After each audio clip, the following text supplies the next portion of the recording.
President Museveni alambuziddwa ekkolero erikula ebyambalo bya poliisi erisangibwa okulya na poliisi ya Kinyarodi wano mu Kampala ng'egimu ku mikono egikulembera ebikujigo bya poliisi b'emyaka 10 bw'ekyanga etandikibwawo. President ku kkolero lino atuusewo ku Saamukaga ez'emisana alinzi ba minisitule y'ensonga ez'omunda mu ggwanga Jeno Arona Nyakairima omuduumizi wa poliisi Jeno Kale Kayihura eyaliko ssaabaduumizi wa poliisi Kose Odumel omuduumizi w'ekitongole ky'amakomera Dr. John Shimya Basajja n'abalala. Olutuusi bamulambuza ekkolero lino ng'okusinga lwekanyizibwa abakyalina kyokka nga kw'abaserikale ba poliisi be balikolamu.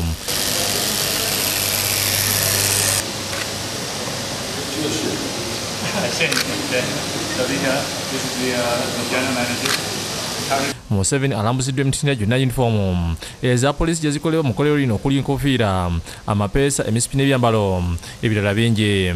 Bamulaze yunifoomu poliisi gy'esaba okuludda engeni yakwambalibwa mu budde obw'enkuba oba obw'empewo.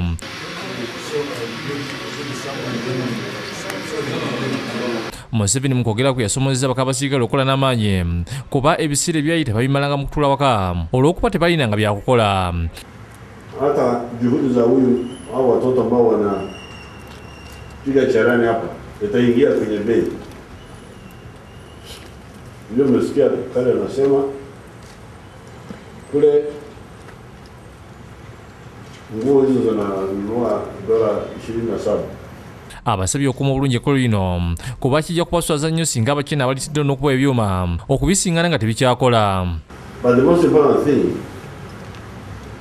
is to learn from our Chinese friends.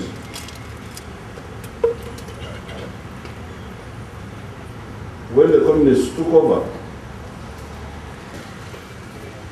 so the government companies had to do the work of the private sector by being the manufacturers themselves. So we have now started. Ategeeza nti edda ebitongole byonna byalinga mikono gya gavumenti nkyokka mu kiseera kino n'amakampuni yagobalananye ngaliko ebintu bikasobola okukola nga tebawoleeza mu gavumenti. Jeno Nyakairima atendereza poliisi ebiseera bino olw'obukugu bweriko nga tetusina okukolera ebintu okweyimirizaawo. The difference here now is that whereas we closed a chapter of ideologically disoriented policing, we are now celebrating ideologically focused police.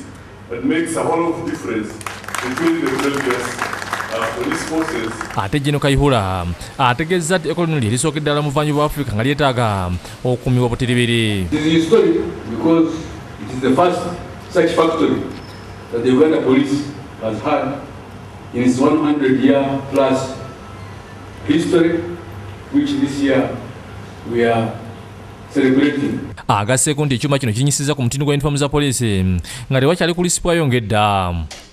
We are supposed to have the uniform in its state from the moment of production for 1 year without fading, but after a few months it faded.